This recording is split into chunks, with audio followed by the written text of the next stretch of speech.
संदीप सिंह मामले में पुलिस ने जवाब दाखिल किया है। दरअसल संदीप सिंह को आरोप मुक्त करने के खिलाफ ये जवाब दाखिल किया गया है। सेक्टर 26 थाना पुलिस ने जवाब दाखिल किया है। कहा, महिला अपने बयानों को लेकर कायम है। मामले की सुनवाई के दौरान संदीप सिंह हालांकि पेश नहीं हुए। इस मामले की सुनवाई जो है वो बुधवार को हुई थी। इस मामले को लेकर के सुनवाई लगातार चल रही है और इस मामले में संदीप सिंह खुद पेश नहीं हुए थे, लेकिन पुलिस ने संदीप सिंह को आरोप मुक्त नहीं करना चाहिए, इसको लेकर के जवाब दाखिल कर दिया है। और बता दें कि पुलिस की ओर से जवाब दाखिल किया गया है। इस मामले को लेकर अब अगली सुनवाई 6 जुलाई को होगी और इस मामले पर लगातार सुनवाई हो रही है। महिला कोच ने इस के खिलाफ शिकायत दर्ज की थी। बता दें कि जो मामला है वो दिसंबर 2022 का है। 2022 में छेड़छाड़ के आरोप लगे थे। खेल मंत्री थे उस दौरान संदीप सिंह। हरियाणा के अंदर उस वक्त बीजेपी और जेजेपी की गठबंधन की सरकार थी और संदीप सिंह खेल मंत्री बनाए गए थे और इन पर जूनियर महिला कोच की ओर से छेड़छाड़ के आरोप लगाए गए थे और इसके बाद ये मामला लगातार चल रहा है। मामले की सुनवाई हो रही है। पुलिस ने संदीप सिंह को आरोप मुक्त नहीं करना चाहिए, इस बाबत जो है वो जवाब दाखिल किया है।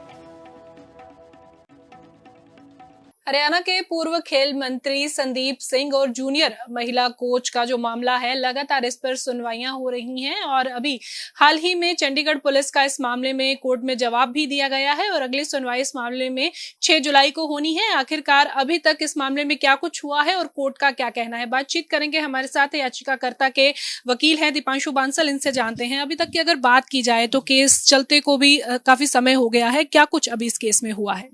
देखिए, 31 दिसंबर 2022 को एक एफआईआर उस समय के हरियाणा के जो खेल मंत्री थे संदीप सिंह, उनके खिलाफ उन्हीं के डिपार्टमेंट की एक जो महिला कोच थी उनकी शिकायत पर दर्ज हुई, जिसके अंदर अटेम्प्ट टू रेप के एलिगेशंस थे। पर लेकिन चंडीगढ़ पुलिस ने यौन उत्पीड़न के जो धाराएं थी उनके अंदर उनके ऊपर मामला दर्ज किया। 8 महीने तक काफी लंबी एसआईटी ने जांच की इसके अंदर। माननीय हाईकोर्ट तक ने इसके अंदर जब इंटरवीन किया, उसके बाद चंडीगढ़ पुलिस ने इसके अंदर चार्जशीट माननीय चंडीगढ़ अदालत के अंदर दाखिल की थी, क्योंकि कंप्लेनेंट को पहले दिन से कोई भी कॉपीज किसी प्रकार की नहीं दी गई थी और जिस प्रकार से जो कंडीशंस बेल के अंदर जो लगाई जानी चाहिए थी एक्यूज के ऊपर, वो भी ट्रायल कोर्ट के द्वारा जब नहीं लगाई गई थी, तो उनको लेकर हमने 5 डिफरेंट एप्लीकेशंस कंप्लेनेंट की तरफ से माननीय अदालत के समक्ष मूव की थी। 4 एप्लीकेशंस को माननीय अदालत ने डिस्पोज ऑफ कर दिया था, जिसमें एक हमारी डे टू डे हियरिंग की थी कि ये ट्रायल जो एमपी एमएलए से रेलेवेंट होता है इसको स्पीडी ट्रायल किया जाए। बट लेकिन उसके बाद जब एक एप्लीकेशन इसके अंदर हमारी पेंडिंग थी, वो 209 की थी, कि जिसके अंदर अटेम्प्ट टू रेप के एलिगेशंस जो हैं वो पहले दिन से रहे हैं, तो 376 रेड विद 511 की जो धारा है इसके अंदर लगनी चाहिए। हमारा कोर्ट के समक्ष हमने एप्लीकेशन के माध्यम से ये बात को रखा था और उसके अंदर जो अटेम्प्ट टू रेप के जब चार्ज लगेंगे तो वो tribal by the court of session है। तो इसको लेकर जब हमने माननीय अदालत के समक्ष एक एप्लीकेशन डाली थी, इसी प्रकार से एक्यूज के द्वारा भी एक डिस्चार्ज की एप्लीकेशन 239 सीआरपीसी में डाली गई थी माननीय अदालत के समक्ष। तो उन दोनों एप्लीकेशंस को लेकर हमारी जो एप्लीकेशन थी उसमें उनका रिप्लाई आ गया था और जो उनकी एप्लीकेशन थी डिस्चार्ज की, उसको लेकर हमने भी पहले रिटर्न आर्ग्यूमेंट ऑलरेडी दे दिए थे और चंडीगढ़ पुलिस ने भी अपना उसमें रिप्लाई दे दिया, जिसके अंदर चंडीगढ़ पुलिस ने कंप्लेनेंट की बात को रखते हुए जो डिस्चार्ज की एप्लीकेशन है उसको अपोज किया। दोनों एप्लीकेशंस के ऊपर बहुत विस्तार पूर्वक बहस दोनों पक्षों के द्वारा माननीय अदालत के समक्ष हुई। तो अब 6 जुलाई 2024 को इन दोनों एप्लीकेशंस के ऊपर माननीय अदालत ने निर्णय लेते हुए जो भी फर्दर प्रोसीडिंग्स आगे की हैं, जो भी माननीय अदालत को लगेगा वो आगे की कार्रवाई इसके अंदर होगी। और मैं समझता हूं कि जो न्याय संगत निर्णय माननीय अदालत लेगी, कंप्लेनेंट के जो हित हैं, जो उनके हक हैं, उनको सुरक्षित करने का काम माननीय अदालत करेगी और इसमें जो हमारी एप्लीकेशन है मुझे लगता है कि वो अलाउ होगी और ये जो ये ट्रायल है ये माननीय सेशंस कोर्ट में चलाया जाएगा, क्योंकि इसमें अटेम्प्ट टू रेप के धाराएं लगनी चाहिए। इसी किस तरह से देखते हैं, क्योंकि हालांकि विभाग तो ले लिया गया संदीप सिंह से खेल वाला, पर उसके बावजूद वो अभी तक जो पद पर बने हुए हैं और इसके अलावा आपको लगता है कि ये कहीं ना कहीं इस केस को भी इफेक्ट करता है? देखिए, तो निश्चित रूप से जिस प्रकार से जिस दिन उनके ऊपर एफआईआर हुई, उन्होंने, मैं समझता हूँ, कहीं ना कहीं एक लिपापोती के लिए डिपार्टमेंट जरूर उनसे लिया, पर लेकिन वो मंत्री के रूप में बने रहे। वो तो चलो, जब अब रीशफलिंग हुई, जब हरियाणा के सीएम बदले, तो उनको विभाग नहीं दिया गया। और वो भी मैं समझता हूँ कि आप लोगों की, मीडिया की, लोगों की ताकत है जिसके आगे उनको दबना पड़ा। उन्होंने, हालांकि उस समय के जो मुख्यमंत्री थे हरियाणा के, उन्होंने पूर्णतः इनको बचाने की कोशिश की, पर लेकिन न्याय के आगे, माननीय अदालत के आगे सब लोग बराबर हैं।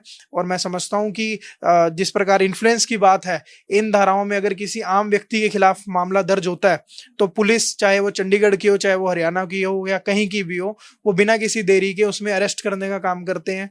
और कहीं ना कहीं कस्टडी भी बहुत लोगों की इसके अंदर कटती है और बहुत समय लगता है बेल के अंदर कई केसेस में।